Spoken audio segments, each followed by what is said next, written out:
Ugqogqo lendlu yosapho lakwaMpendulo ulalukhashwa ngombayimbayi abatshintshayo lagunyaziswa ngurhulumente obandlululo ngaphantsi kwesandla salowo wayesakuba ngumongameli Fw de Klerk.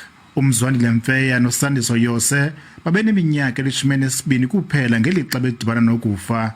Lo gama amawela kwaMpendulo uSamora noSadat beneminyaka eli-16.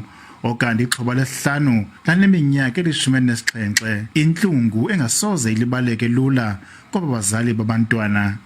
Aba bantu wayebathumele akakhange abaxele ufe nabo ngoku. Urhulumente owayephethe ngelo xesha ngahulumisi azange athathe inxaxheba nayo. Ude wabe uyasweleka engasiphendulanga. Kungenzeka intoba wayengazanga ngokwakhe, wayethumele abantu. Bambi abantu bathi uDe Klerk ukhuselwe kakhulu ngurhulumente olawulayo kwade kwasekugqibeleni. Udade mawele akwaMpendulo mabini. Xa udibana naye udibana nomuntu mentally disturbed because ayikakwazanga kuyamkela lento.